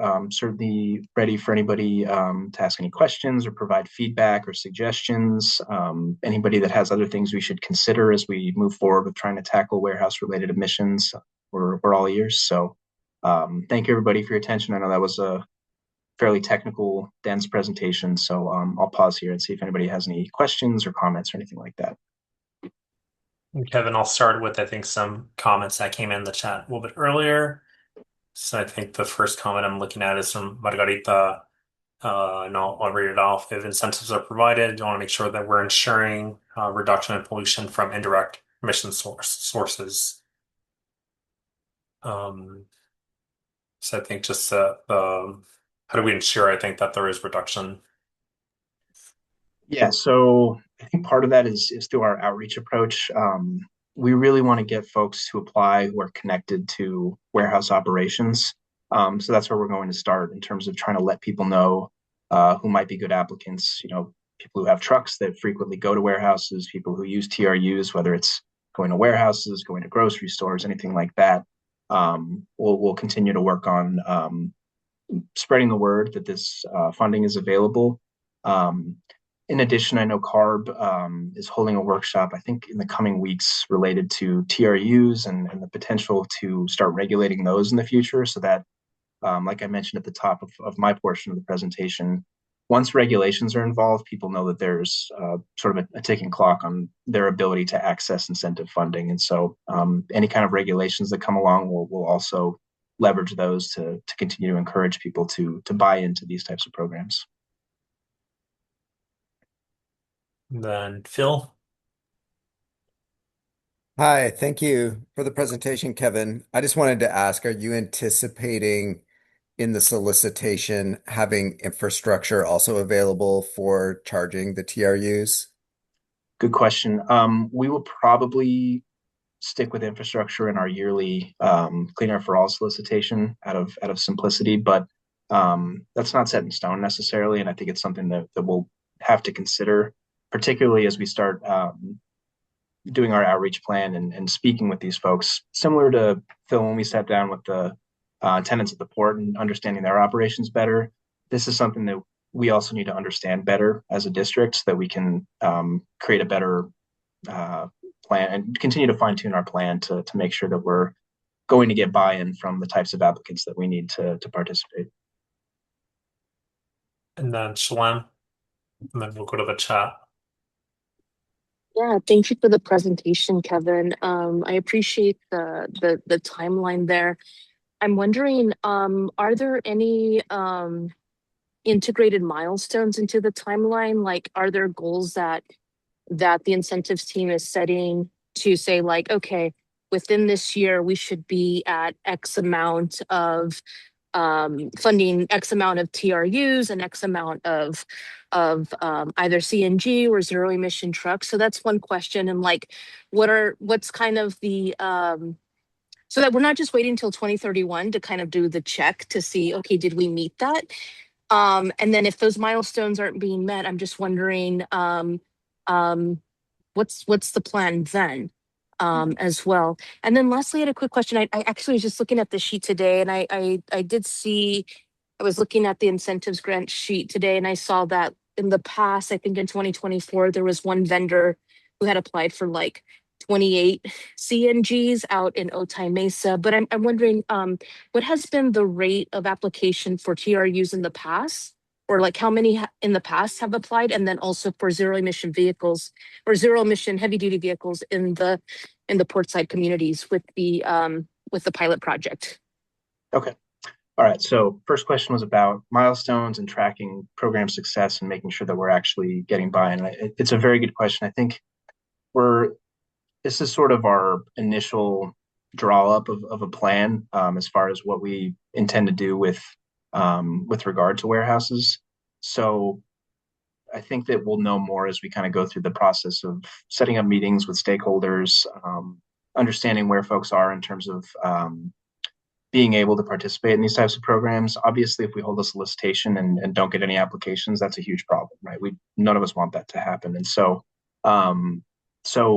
again, without having an explicit milestone, we're cognizant that, you know, our recommendation as a district was we should go the incentives route. And so we want to make sure that that's successful. And so I think that it'll continue to be developed as we start to implement this plan and start to perform our outreach. But I don't think that I have any sort of numerical, we need this number of TRUs by this date. I don't think that we're at that point yet, but I take your point that we don't want to be in a situation where we want to target warehouse emissions and we're not getting applications. And so that is a crucial part of this, I think, moving forward. The other question was TRU applications and zero emission truck applications to this point. TRUs, I think we have maybe one project right now for a zero emission TRU. I believe it's connected to a cafeteria truck for a school district. But TRUs have not been a common project category for us in the past. And so that's part of why we are devising a really dedicated outreach plan for that, because we don't want to be in a situation where we're not getting interest in this program. And this is sort of a new project category for the team to tackle. And so we're definitely, we're aware that it's not something that has been, there's some amount of disconnect with us and with the potential applicants. And so that's what we're hoping to bridge with our outreach plan. On the zero emission truck side, through our pilot program, I don't have the numbers in front of me. I know Andrew Aguilar is on the call right now. NASCO has gotten a few zero emission buses for their staff to move around their location, their facility. There's I think 4 or 5 more trucks to the zero emission truck pilot that have been funded over the years that make routine trips into the Portside communities. Outside of the ZE truck pilot, it's been a little bit slow to adopt zero emission trucks, which I think points back to that success we've had and the high amount of interest in CNG trucks over the past several years. But again, I think that our hope and our belief is that as these charging infrastructure projects come online in the coming years, that'll make it much more doable and much more common to see zero emission trucks start coming online and being more of a focus for fleet operators in the future. And Shalem, feel free to raise your hand if I missed any part of your question there. No, that's great. Thank you for outlining that. Thanks. Maritza. Yeah. Hi, thank you so much, Nick and Kevin, for the presentation. A few things that I guess concern me is, well, there's a lot of things, unfortunately, with this. One of the main things is, I guess, can you clarify why there wasn't the option to be able to pursue the ISR and incentives, why it had to be one or the other, especially if the timeline, as you presented right now, could have been pursuing this incentive programming, and then in 31, when you are saying that the ISR would have, barely started, I don't see those two really overlapping so much in actually implementing. And so I know that at the meeting, it was even suggested, to continue exploring, to pursue, and that vote got shut down as well. So yeah, question, I guess that's one of my main questions. And I'll just stop there for right now. Okay. So I'm on the incentives team. I don't know as much about the rules, how that operates, but my sense is that it does come down to having limited resources. And so if we are trying to use the resources we have efficiently, that you will be landed on incentives being the correct route. But I see Mike has his hand up and he probably has a better answer than I do. Yeah, thanks, Kevin. I think that's part of it. I think the other piece was based on the analysis from the rules aspect, looking at the kind of cost effectiveness angle compared when you look at incentives compared to ISR. The incentives route was more cost effective on a shorter timeline. So I think that is another factor in, potentially being able to achieve these reductions at a lower cost than an ISR. And as we talked about, in those discussions, potentially revisiting an ISR at some point in the future based on the outcome and how things are going. Matt. Mike, and just as a reminder, I think I am seeing the chat itself, and just, I think to our meeting agreements, and I think there are questions regarding who folks are representing and just notes. So I just want to make sure that we are adherent to our meeting agreements just with that respect, understanding that folks are providing different opinions and different from different directions as well. So, but I do, Kevin, I do want to go to the Jasmine's comment, just make sure that folks, and I'll read it, and I think it's a comment just kind of similar on that. So I'll read it off for the interpretation service. So the emission redux comparison slide just shows how undercounted the impact on warehouse ISR would have been on emission and redux. For example, there would have been nothing to stop APCD from adding TRU for placement as a measure in a warehouse ISR, ultimately incorporating TRU pollution redux in the warehouse rule. But we didn't get that conversation because staff did not support rulemaking, and now we get our voluntary actions through incentives. We need rulemaking to figure out real emission reduction is the bottom line. Christian, please, I'm sorry to interrupt you, but just with everything going on in the chat, can we please keep it civil and respectful to everybody? Everybody here at the CSC are voting members and are trying to do the right thing by reducing the emissions in the most effective way possible. Thank you, Andrew. Yeah, no, appreciate that. And yeah, I think a reminder that we want to make sure that we're adhering to those meeting agreements. So we want to be mindful of that. So, and Kevin, I think that was just a comment that I read, I think, from Jasmine. And I think Jasmine, he followed up with indirect source world would have been ready by 2028. And I think you already kind of responded to that. And I think Mike as well. Yeah, I read Jasmine's comment. I don't know if there was a question there, but like I said, I'm on the incentive side. I can only reference the work that the rules team did to analyze what the emission reductions would be from an ISR. So I see Nick's jumping in, so I'll hand it over to you. Yeah, thanks, Kevin. I was going to respond to that one, and I got kicked off a little earlier, but if this is already covered, I apologize. The comment about an ISR being ready by 2028, that is correct. That an ISR that we were projecting, if we were to pursue an ISR, that we would have finished rulemaking and have it be effective by 2028. That was what we presented also at the board.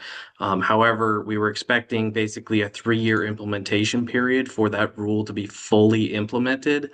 And so that's where that 2031 date comes into play in terms of a comparison point. So we would be expecting the full emission reductions from an ISR by 2031. So while the rule had been adopted in 2028, we wouldn't really have been seeing the full slate of emission reductions by 2031. So I hope that clarifies that comment.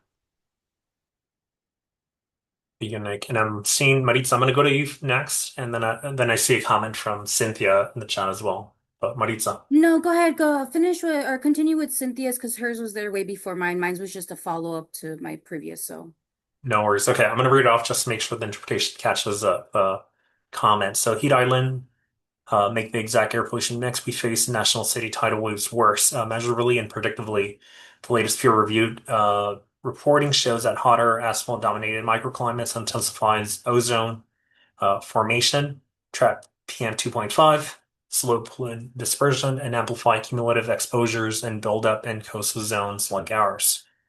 This is directly relevant to the acres of parking lots and paved logistics areas around Pasha Navy traffic corridors and Portside neighborhoods.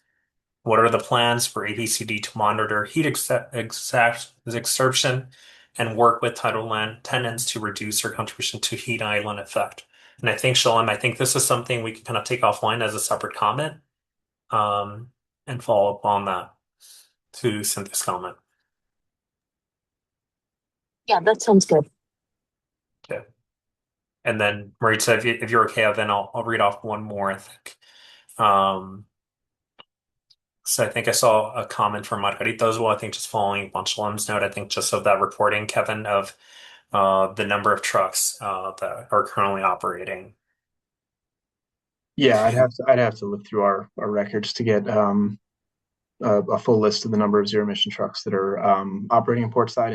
It's I don't want to make up a number on the spot here, but I can get back to you. We can send out a note to the CSC detailing that. And then I think, Maritza, I'm going to read one more before I go to you. So I think from Jack, what you get is more emission reduction in the Portside community. That would have been the case with an ISR. Staff pointed out many times that with an ISR, the benefits would have been minimal to the Portside community. The community would have lost out in a big way with an ISR. So Maritza, I'm going to go to you, and then I'll see if there are any other comments in the chat. But Maritza. awesome. Sorry, it took me a second to unmute because my daughter decided to start screaming her lungs out for a second. No worries. Yes. What was my point? So yes, thank you for the answer and the clarification on the ISR and the difference between that and the incentives. The main thing that bugs me is that we often don't shine the light on how many different factors were put into place to allow for this pollution in the community. And so focusing on the quick fix or what's the least, like the most cost effective, what's the quickest turnaround? Like, I don't think that that's necessarily the best route in the long term, because like you mentioned before, we do need different approaches. Incentives, like I mentioned in my comments before, don't always work because people do not take advantage of those opportunities. Oftentimes it comes back to now having to expand to other communities that are not the port side, that are not the border communities, because the outreach isn't as successful, or you don't get as many applicants, and you need to use that money. And that is the really big concern for me as a community member, is not taking advantage of all the different routes that we can take. I definitely see the comparisons you made on the incentives versus the ISR, how much it brings, and all I see is all the different ways that we can approach it to continuously add on to the positive of taking away this. So continue the incentives, continue going after the TRUs and the trucks, and also work on that ISR that's going to be, a better framework to be able to add on in the future. We initiate with this ISR that it becomes successful in our communities. It might not be as of a quick fix or as prominent in reduction at the beginning. Maybe definitely can see how that is discouraging, but nothing starts off like completely successful all the time.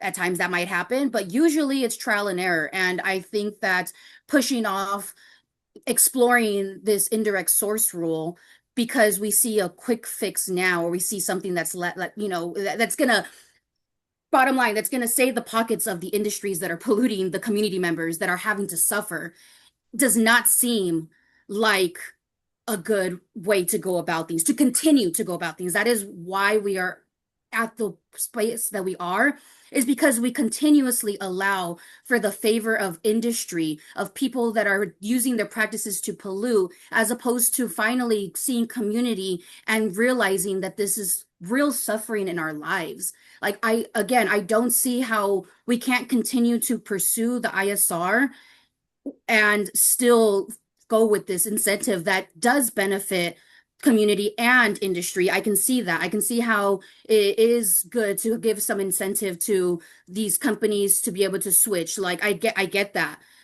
I just don't get why it is okay to shine that much light on the amount of money is being lost if we pursue these other routes as well, and just ignore when community members are taking time out of their days to plead with y'all, plead to just, like, seriously help us in all the avenues. I'll stop there before I continue my rant. Thank you, Maritza. And I think the comment and I see Cynthia adding on that, I think of using all the tools that are available, and I think looking at, I guess, not closing the door on one thing and fully moving with another. But I think I'm going to read one more comment, and I'm looking at time. I think we need to move forward with it, and I think I'll add a second thing regarding a comment I saw earlier in the chat. So a comment from Bradley: APCD should be focusing on enforcement of emission standards that could have had immediate reductions. They aren't willing to do that hard work. So I think that's just a general comment. Kevin, Nick, I'm not sure if there's anything else to add, but I think the other note that I saw earlier in the chat was regarding the presentation, that there's quite a bit of detail and data, I think, that you presented. And I think some folks, wanting to share more, or I guess to review the presentation, I think hopefully they would have had it ahead of time. But I think I just do want to note that folks can still submit questions or comments, I think, for staff post-meeting. The slides will be shared. So if there's anything that does come up, or other comments or feedback, you are still able to do that after the meeting as well. Yeah. Thank you for mentioning that, because I was going to touch on that. I understand that there's a lot here, a lot of dynamics that have been discussed over the course of the last several years, and a lot of information in the presentation. So more than happy to, entertain questions that may come up from folks after they had more of a chance to digest the information. So thanks for bringing that up.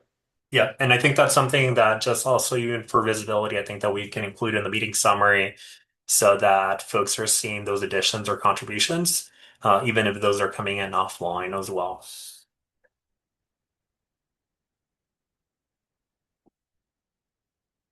Yeah, and Bradley, I see your comment. I think that's something, when we send follow-up communication, we'll note that. And then I think, Cynthia, I think we'll follow up offline, I think, with you on that comment, because I think Sean, I think for the heat island effect, I think we can potentially table that at an upcoming meeting, at least to be able to provide a response. But let me know if you have any other thoughts on that. Yeah, and I'm seeing thumbs up. So Cynthia, I think we'll table it for the upcoming meeting, and I think follow up on some communication and a response on that question we had. So with that, just for understanding, we did have I noted at the beginning that we had this other presentation slotted in, but I think we are going to have to come back to this, just given the time. We want to make sure that we've provided ample time for comments and feedback. So with that, this moves us to our public comment section of our meeting. And want to see if there are any other general public comments for today's meeting.